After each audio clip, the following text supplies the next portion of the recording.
United Front. Miles could tell Sonic hadn't expected that from his old buddy. Look, Sonic, Miles said, you would want to do a lot of things to Eggman as well if you had to live under his thumb for 8 years. Sonic didn't reply. He just thought about how bad things went for Tails to turn him into a completely different person. You came here for a reason, Miles said. What do you need? Knuckles wanted me to try and set up communications with you, Sonic explained. Although, do you mind helping me with something? Of course, Miles said rather joyously. Knowing you, you'll fix this mess in no time. What is it? I need to be able to travel back in time to stop this from happening, Sonic explained. And I was wondering if you could help me find Silver to do that? If that's alright. Silver? Miles scoffed. Don't even bother. He's more trouble than he's worth. Oh? What's wrong with Silver? A confused Sonic asked. What happened? Well, you see, Miles began.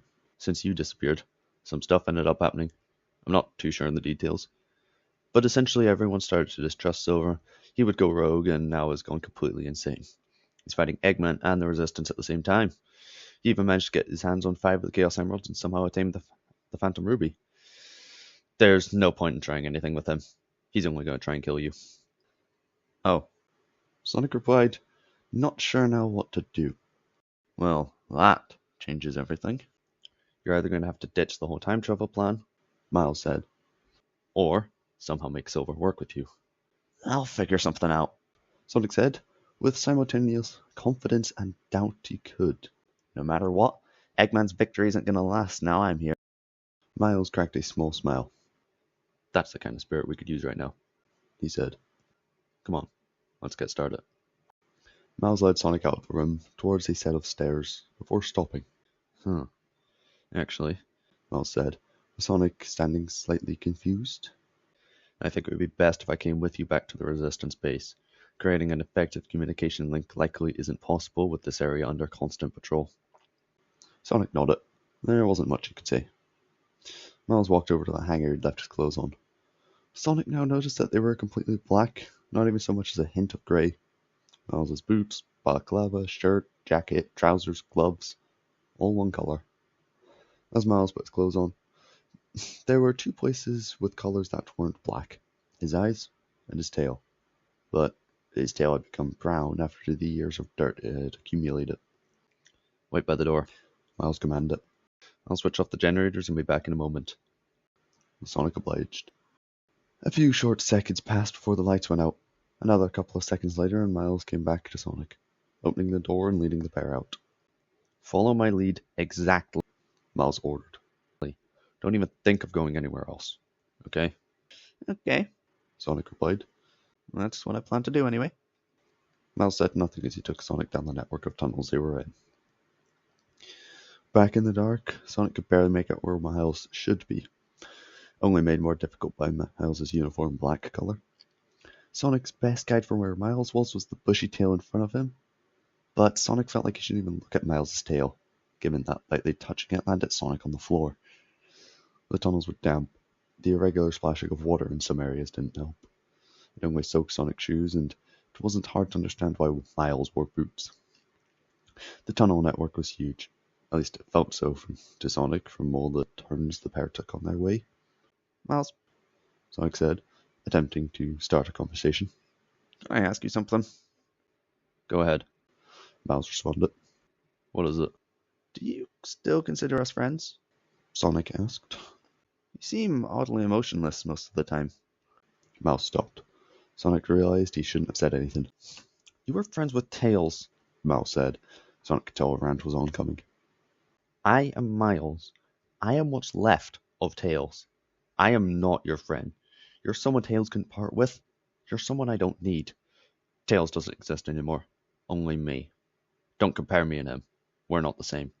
It's insulting how you think we're the same. Sonic was completely taken aback and speechless. A few moments passed where nothing moved at all. Come on, Miles ordered. Let's move. Sonic obliged, but said nothing. Only the echo of footsteps was heard until the duo reached the ladder. Miles climbed up first, Sonic following immediately after. Miles suddenly stopped. Sonic almost crashed into him since everything was still dark. Miles groaned and light began to fill into the tunnel. While there wasn't that much light, all things considered, it was still significantly more than what was in the tunnels and what Sonic had been adjusted to.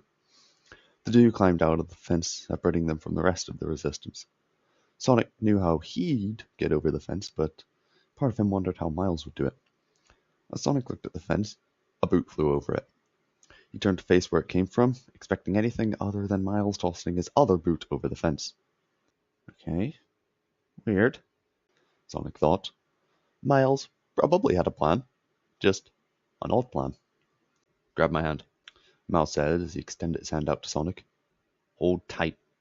Sonic firmly grasped Miles's hand, wondering just what the fox was planning. Suddenly, he was tugged upwards and over the fence, barely landing back on the ground without falling.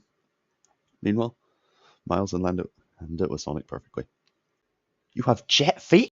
Sonic asked in amazement. That's awesome! Yeah, Miles replied, unimpressed. That's what everybody says. Sonic gave Miles a confused look, but Miles wasn't facing him. Sonic found it a bit odd how Miles seemed to both take and dismiss compliments. Miles simply began to move forward. Sonic stood for a moment, but would soon follow him. Miles led the way through the city. It was only now Sonic noticed how his map and compass had disappeared, likely during his and Miles's little tussle, but it was too late to get them now. The pair ran across rooftops, bolted through alleyways, making sure to never once step foot on the main roads. They reached another manhole, entered it, and navigated their way to the resistance base. Moments later, they were outside the door. Miles didn't give Sonic a chance at entering the passcode, barging through and doing it himself, with a peeved Sonic watching. No matter what, they were here and safe. The duo walked into the small room with cameras and were allowed through. Sonic gave a thumbs up to one of the cameras. They entered the command center, finding it empty. Give it a moment, Miles said while slowly wandering around the room. Knuckles will be here soon. Indeed, a short moment later, Knuckles showed up. Sonic, Miles, good to see you, he exclaimed. Rouge will be here shortly, then we can start planning our next mission. It's good to be back here, Miles said while cracking a small smile. This place isn't bad. Knuckles, Sonic said rather quietly. Can I talk to you outside? Sure, Knuckles responded. I don't see why not. Then the two left Miles in the command center.